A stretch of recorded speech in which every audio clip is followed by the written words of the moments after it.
أنا مدة سأقول عادي مركي نيروبي عادي أنا طبعاً مركز حسن طاب وأنا طبعاً اللي قاعدوا ذركة ودرجة حسن طاب إذا نافع لهاي ودي الشخصية كميت هاي ولهاي ويدي وساوعي قاعدين قعد سنة يا حسن طاب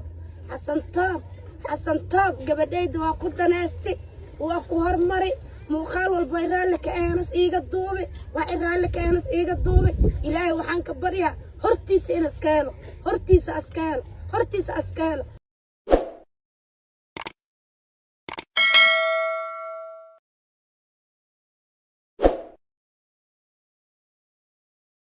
السلام عليكم ورحمة الله وبركاته walaalaha Soomaaliyeed ee qiimaha iyo qaayaha mudan meel walba dunida ka joogtaan aad iyo aad baan idin salaamaya waxaan idin leeyahay soo dhawaada channelka naga daawanaysaana waa Somali Voice TV waxaan idin wadaa barnaamij aad iyo aad hadalhayntiisa u leh kaasoo ku saabsan maxay ahaydey maslaxo gabadhii aad wada taqaanteen iyo maartay catoosh yare waxa ka dhax qarxay dagaal aad iyo aad u weyn oo waliba uu saldhig u yahay ninkii la dhahay Xasan Toob run ahaantii gabadhii maslaxa ahayd ayaa afka furatay iyo hooyadeedba maslaxo waxay sheegtay in maaragtay uu Xasan Toob aad iyo aad u xumeeyay horta idinka dabageeyay muuqaal ayaa maslaxa laga duubay 3 bari ka hor muuqaalkaasoo ku saabsanaa in ay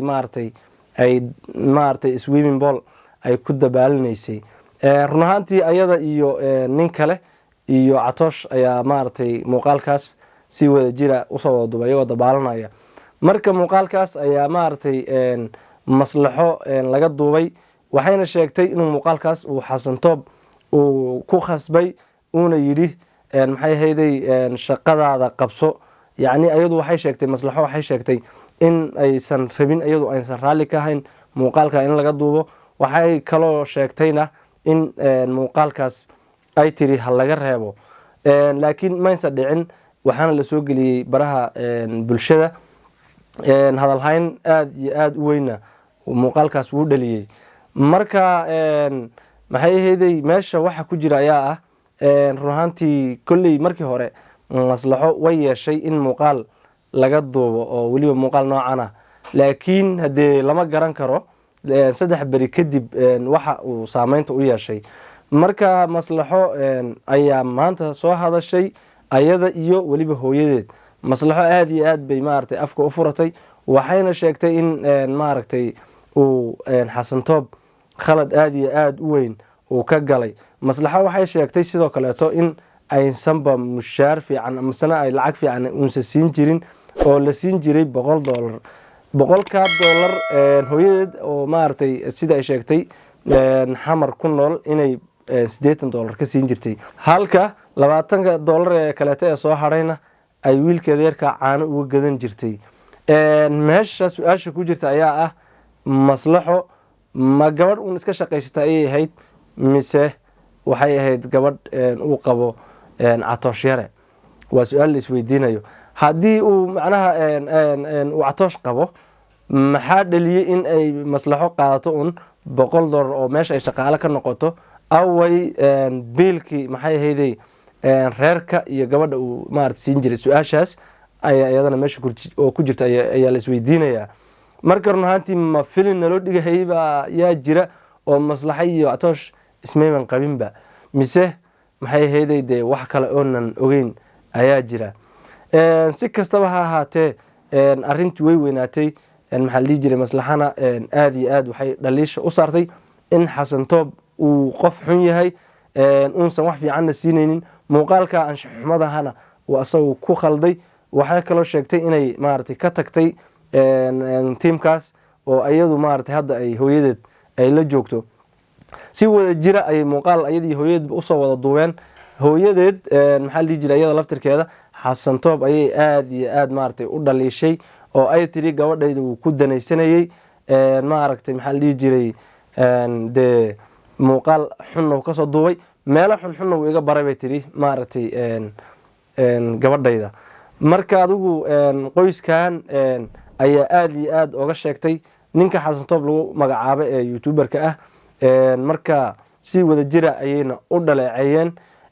sidoo kaleeto maslaxana waxay sheegtay in maaragtay xaqeedii uu ka soo bixi doono maaragtay xasan toob oo uusan xaq fiican siinaynin waxuna uu ku khasbay muuqaalkaasna uu ka soo baahiyeyna ay iyadu maaragtay tiri markii hore yaan layga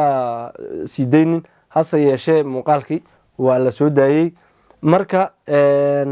dadka qaar ayaa ayagana qaba run ahaantii su-aal ah in dee waxaan mabaraanki baa naloo dhighayo sababtoo ah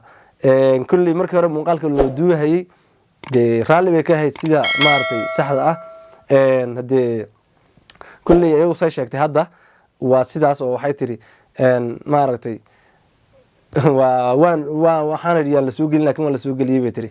laakiin dadka qaar ayaa le waxaan mabaraanki naloo dhigayaba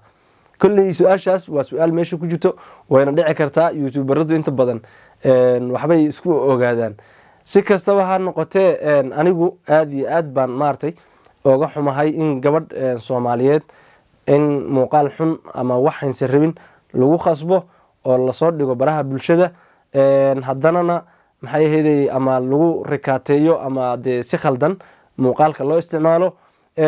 xagga kalena haddii ay maslaxa waxay sheegaysaa ay run tahay waxay fadeexa iyo ceeb ay weyn ay ku tahay ninka lagu magacaabo xasan toob oo aada iyo aad maaragtay bulshada dee dhexdeeda caan oga ayay asna fadeexa ku tahay hoos dhacna wuu ku imaan doonaa sida aan rajaynayo sababtoo ah nin macquul ahoo dee meel fog maaragtay lagu wada ayuu ahaa laakiin hadduu waxyaalaha sameeyey oo gabadha khaladka uu ka galay ay run tahay ayadana maaragtay wuxuu noqon doonaa qof aada iyo aada hoos dhac uu ku imaado xagga kale maslaxo iyo catoosh maslaxa waxay sheegtay in catoosh uuba raalli ka ahaa muuqaalkan maaragtay in laga baahiyo marka sidee ku dhacday in catoosh oo maslaxo qaba muuqaal anshaxumaha iyadoo laga duubayo uu raalli kaga noqdo ma jiraa maanta iyo adduunka nin xaaskiisa oo waxun lagu samaynaya raalli ka noqonaya run ahaantii waxaan dhihi karaa aniga maya laakiin maxaa jira oo catoosh ku sababay waxaan dhihi karnaa yacni ma filinka guurka ee catoosh iyo yacni ka dhexeeya maslaxa ayaa beena mise dee catoosh ayaa ah khayru mas-uul oo aan macnaha ahayn nin raga oo xaaskiisa ogaan kara oo maaragtay ilaashan kara wixii xunna ka reebi kara wixiisana fari kara marka kulley si kastaba ha noqotee waxyaalo badan ayaa jira oo naga qarsoon balse iska soo bixi doona marka haddana waxaan leenahay gabadhaas maslaxo kolley sida iyadu ay sheegtay run ahaantii waa gabadh dulman marka waxaan dhihi lahaa bulshada soomaaliyeed ha loo istaago meel sarena hala gaarsiiyo gabadhaas garabna ha loo noqdo waa inta aan maaragtay aniga leeyahay sababtoo ah gabadh soomaaliyeed oo la dulmayo ma jecli mana jeclaan doono hadduu ilaahi yiraahdo marka soomaali weyn kolley dhiig waa lagu ogyahay gabadhaa iyo hooyadeed ha la garab istaago nimanka maaragtay dee sida xun ku sameeyey waa in looga heliyaa haddii ay maaragtay waxaan filayaa hadda inay youtube furatay youtube-keedaas ha lagu yaaco oo gabadhaas maaragtay walaasheena ha loo cumaamado marka dee ciddi kale oo wax u qaban kartana ha u qabato sidaas ayaa idin leeyahay kulley aniga ma jecli gabadh soomaaliyeed in waxun lagu sameeyo waana ka dagaalami doonaa insha allah marka walaasheen waxaan leeyahay horey u soco waadna ka raysan doontaa sidaan rajaynayo sababtoo ah hadda magac iyo muuqba waad yeelatay adiga ayaana wax qabsan kara marka horey u soco ayaan leeyahay maslaxo intaas waa muuqaalkii aan kaga hadlaynay ay ku saabsan tahay marka waxaan idin rajaynayaa haddii aad muuqaalkan intan aad nala soo gaadhay oo ad nala daawatay inaad subscribe-ka noo saarto haddii aad nala sii joogtayna aada iyo aad baad u mahadsan tahay waxaan idinka codsanaya muuqaalka inaad meel fog gaarsiisaan oo sii shaay garaysaan waa walaalkiin deeq oo idin leh sidaas iyo nabadgelyo.